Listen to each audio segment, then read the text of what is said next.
Hello guys, so today tuturuan ko kayo kung paano mag-add ng non-Steam game sa inyong account. So first, from your desktop mode, open nyo yung Steam application. Then press nyo yung games. Then add a non-Steam game to your library.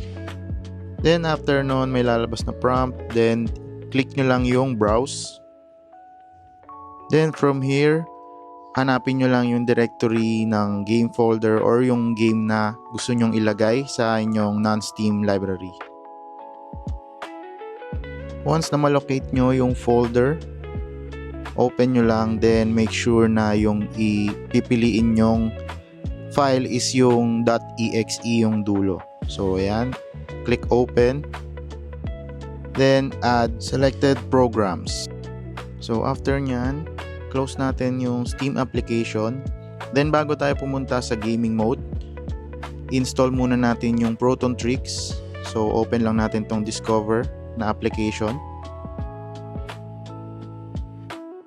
So pag open nyan, punta lang tayo sa may search bar. Then hold nyo yung Steam button plus yung X button para lumabas yung keyboard. Paglabas ng keyboard, type nyo lang yung Proton Tricks. So yun guys, as you can see, naka-install na yung ating Proton Tricks dito. So ang gagawin nyo lang naman dyan, kapag bago is i-download nyo lang or i-install nyo lang yung mismong application. Then close nyo yung Discover. Saka tayo pumunta sa Return to Gaming Mode. So dito sa Gaming Mode, punta lang tayo sa Library. Sa Library, open nyo yung non-Steam. So ayan, ang hinahanap natin na game is The Last of Us Part 1. Once na mahanap nyo yung nilagay nyong games, press nyo lang Settings, press yung Properties, then pwede nyo i-adjust or i-rename yung mismong file. So ako, nirename ko siya The Last of Us Part 1. Mas maganda kung naka-rename na yung mismong game para mamaya kapag pinalitan natin siya ng photos na kung saan mamaya ituturo ko rin kung paano using Dekiloader na plugin. So ayan, after natin ilagay yung game title, punta tayo sa compatibility. Check nyo yung box, then piliin nyo lang yung Proton Experimental. Pag hindi lumabas yung Proton Experimental, select nyo lang siya ulit. So pagkatas niya, punta tayo sa controller, palitan natin from default, gawin nating disabled yung Steam input niya.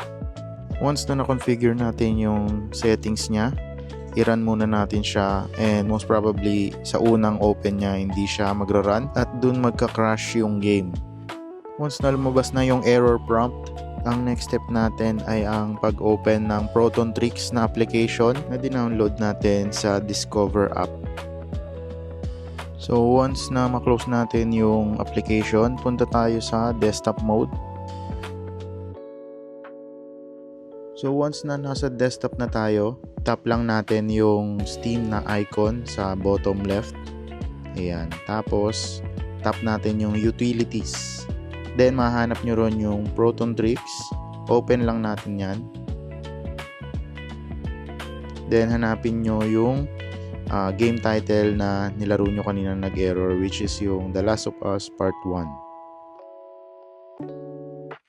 Pagka-click ng OK, may lalabas ulit na prompt, then select lang ulit yung OK. Then next, select natin yung install a Windows DLL or component.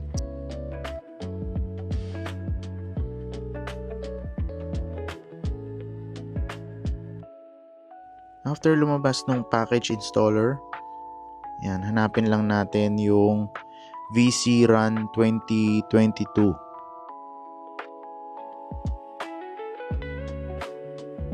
So VC Run 2022, check lang natin yung box, then click OK.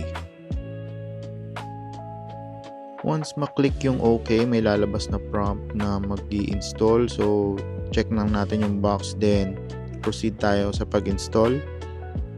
Close lang natin yan, then may lalabas pa ulit na isa pang prompt for installation. Then same as the first one, click lang ulit yung box, then install.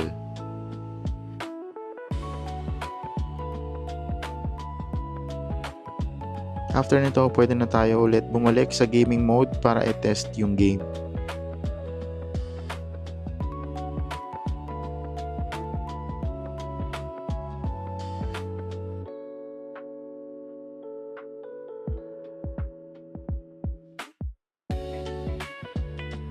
So, pagdating natin and recent games, pwede nating i-run yung game.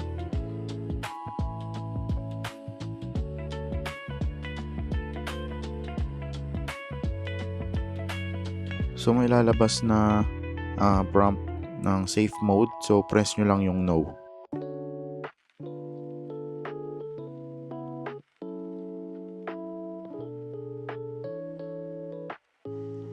And there you have it guys. So, nagra-run na siya. Next video natin is tuturo ko naman sa inyo kung paano maglagay ng mga photos and capsules sa games using Dekiloader na plugin. So, yun lang guys. Thank you sa panonood.